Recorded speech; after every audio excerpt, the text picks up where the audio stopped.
वित्त मंत्री महोदय ने बजट पढ़ा 3 घंटे तक और दिया क्या राजस्थान की जनता को। राजस्थान की जनता बहुत बड़ी उम्मीद लगा के बैठी थी कि हमारी सरकार का बजट आने वाला है, लेकिन जब 3 घंटे टीवी के सामने बैठ करके उठ के गए तो 3 घंटे और बर्बाद कर दिए। ये जनता का व्यू था। हमारी पिछली सरकार ने चिकित्सा के अंदर इतने अच्छे काम किए थे, इतने अच्छा संभाला था चिकित्सा विभाग को।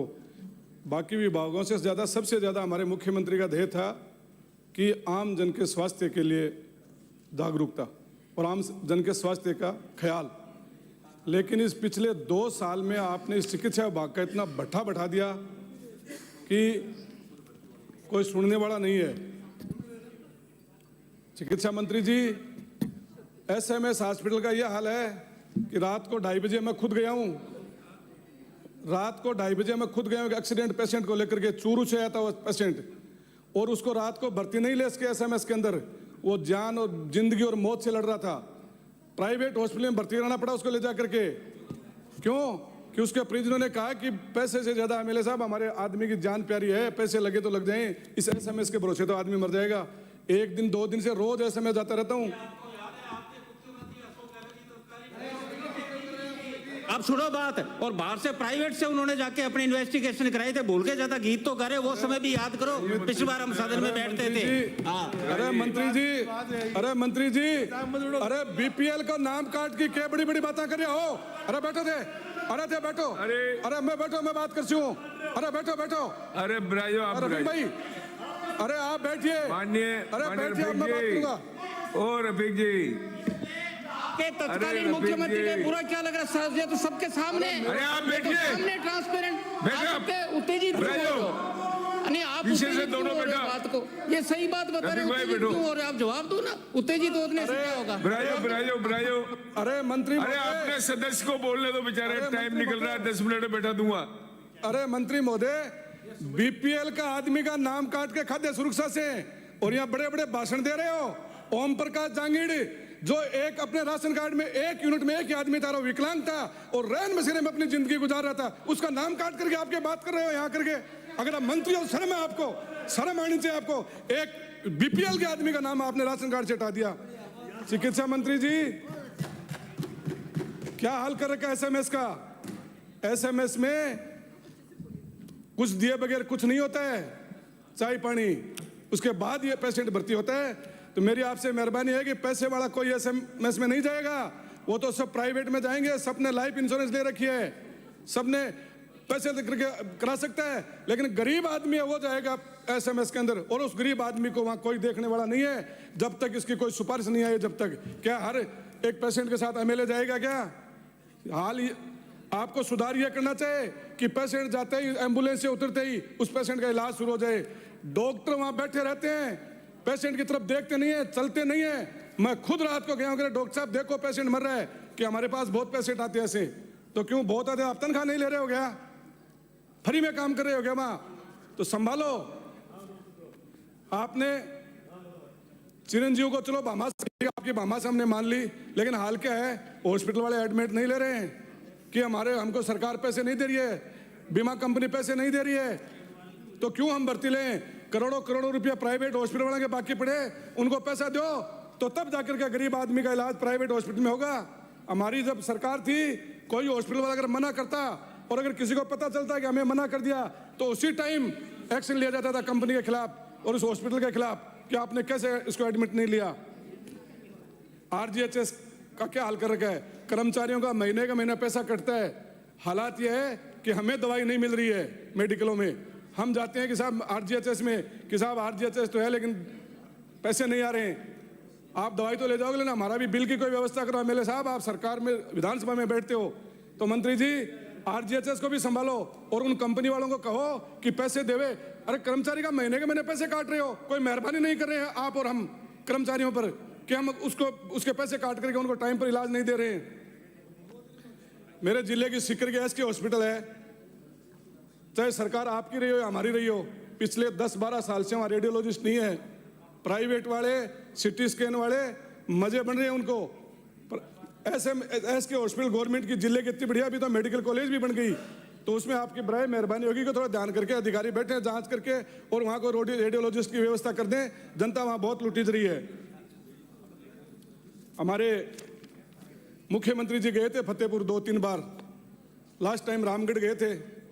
लोग बहुत उम्मीद के साथ मुख्यमंत्री जी का स्वागत करने के लिए गए थे और हमने भी कहा कि मुख्यमंत्री जी कुछ दे करके जाएंगे, क्योंकि तीसरी बार आए, 2 बार तो कुछ नहीं देके गए, तीसरी बार तो आता है कुछ ना कुछ देके जाता है। हार्ट का दर्द आता है वो भी तीसरी बार जान लेके जाता है। तो हमने सोचा मुख्यमंत्री जी तीसरी बार आए, कुछ ना कुछ सौगात देके जाएंगे। रामगढ़ के लोग ट्रॉमा सेंटर का वेट कर रहे थे, वहां से नेशनल हाईवे गुजरता है और रोज एक्सीडेंट होते हैं आए दिन वहां पर, उस हाईवे पर, क्योंकि हाईवे पर ट्रैफिक बहुत हैवी चलता है। लेकिन मुख्यमंत्री जी गए, रामगढ़ और फतेहपुर का नाम लेना तक मुनासिब नहीं समझा और लोग ट्रॉमा सेंटर की उम्मीद के अंदर बैठे रहे। तो मैं अब भी लिख के दिया था कि मुख्यमंत्री जी ने नहीं दिया, आप कम से कम बजट में तो घोषणा कर दो कि एक ट्रॉमा सेंटर रामगढ़ में अगर खोल दिया जाए तो रामगढ़ की जो हाईवे के एक्सीडेंट होते हैं उनकी जान बचे, लोगों की दुर्घटना में जो मरीज दुर्घटनाग्रस्त होते हैं उनकी। रामगढ़ हॉस्पिटल कोई सूद लेने वाला भी नहीं है, रामगढ़ हॉस्पिटल की कोई सूद लेने वाला नहीं है। अरे आप चुप रहिए, कस्बा है, बोलने दो भाई, नगर पालिका है, बैठे बैठे एसडीएम ऑफिस है, कम से कम 70 गांव उसके लगते हैं, लेकिन कोई सूद लेने वाले न कोई डॉक्टर है, न कोई मूलभूत सुविधाएं हैं। तो इसलिए मेरी आपसे निवेदन है कि आप उस रामगढ़ शेखावाटी हॉस्पिटल को थोड़ा संभालो और अधिकारियों को आदेश करो कि उस रामगढ़ हॉस्पिटल को संभालें। मेरे फतेहपुर हॉस्पिटल के अंदर एसडीएच हॉस्पिटल हमारी सरकार ने पिछली बार बनाई थी, भवन का बजट भी दे दिया था और भवन का शिलान्यास भी कर दिया, काम भी चालू कर दिया था। मैंने पहले बजट में कहा था मुख्यमंत्री जी आप मेरे सरकार के काम कराए हुए जो चालू किए हैं ना उस काम को पूरा कर देना, मैं आपका धन्यवाद दूंगा। लेकिन अब वो काम आज तक नीचे से ऊपर पाइलिंग से नहीं निकला है। 2.5-3 साल हो गए एसडीएच की बिल्डिंग को काम चालू हुए, 5% या 7% काम हुआ है 2.5-3 साल में। क्या कर रहे हैं अधिकारी और क्या आपका डिपार्टमेंट कर रहा है? क्यों 3 साल से उस हॉस्पिटल की बिल्डिंग को रोके हुए बैठे हो? एक मेरे दानस्पा सदर बीबीपुर बड़ा कि हॉस्पिटल एससीएचसी का भवन बनने वाला है, 4 साल हो गए, उसके साथ वाली बिल्डिंग बन के और तैयार हो गई गारिंडा की, लेकिन वो बीबीपुर वाली बिल्डिंग एक बार तो बनाई और जब गांव वाले आए कि ये क्या कर रहे हो, उसको निकाला नीचे से तो सूखी बजरी और सूखी ईंट निकली। तो उसने कहा ये क्या किया? कि साहब लेबर ने गलती कर दी, उस कंपनी ने ब्लैक लिस्ट किया, उस कंपनी के खिलाफ कोई काम किया और वो बिल्डिंग आज वैसी की वैसी पड़ी है।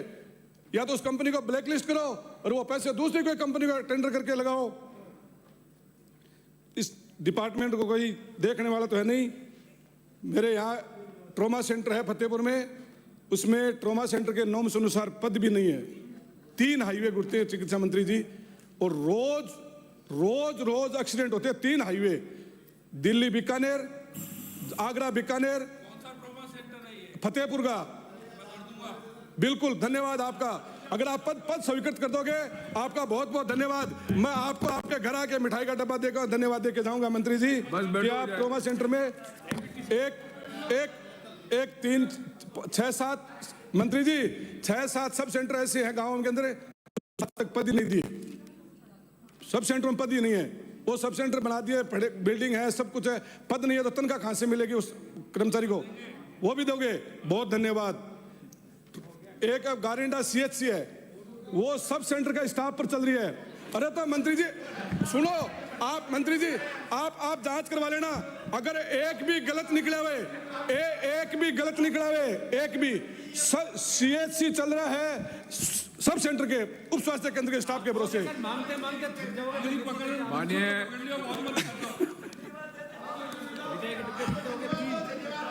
मुख्यमंत्री जी मैं जायज मांग कर रहा हूं, बिल्कुल। देखो सीएचसी की बिल्डिंग बन गई, सीएचसी हॉस्पिटल है, कम से कम डॉक्टर तो लगे उसमें तो पब्लिक को फायदा मिले। एक मेरे यहाँ एक हॉस्पिटल के अंदर 6 करोड़ रुपए लगा करके और 3 साल से एक भवन बना हुआ पड़ा है, उसके तड़ा लगा हुआ है, राज के 6 करोड़ रुपए लग गए और पूछो इन अधिकारियों को कि उस बिल्डिंग को 6 करोड़ रुपए लगा करके उसका तड़ा लगा करके क्यों रखा है, उसको क्यों ओपन नहीं कर रहे, क्यों नहीं खोल रहे, क्यों उसको काम नहीं ले रहे? जबकि जो हॉस्पिटल की पुरानी बिल्डिंग है उस बिल्डिंग के अंदर इतनी भीड़ रहती है। और मैंने 4-5 एक मिनट मैंने 4-5 बार उस पीएमओ को कह दिया कि पीएमओ साहब इसको खोल लो और इसको खोल करके चालू करो, पब्लिक को सुविधा मिले। एक भामाशाह ने 25 लाख रुपए तो सोनोग्राफी मशीन दोनों खरीदी। माननीय सभापति महोदय जी, मैं आपकी बहुत आभारी हूँ कि आपने मुझे बजट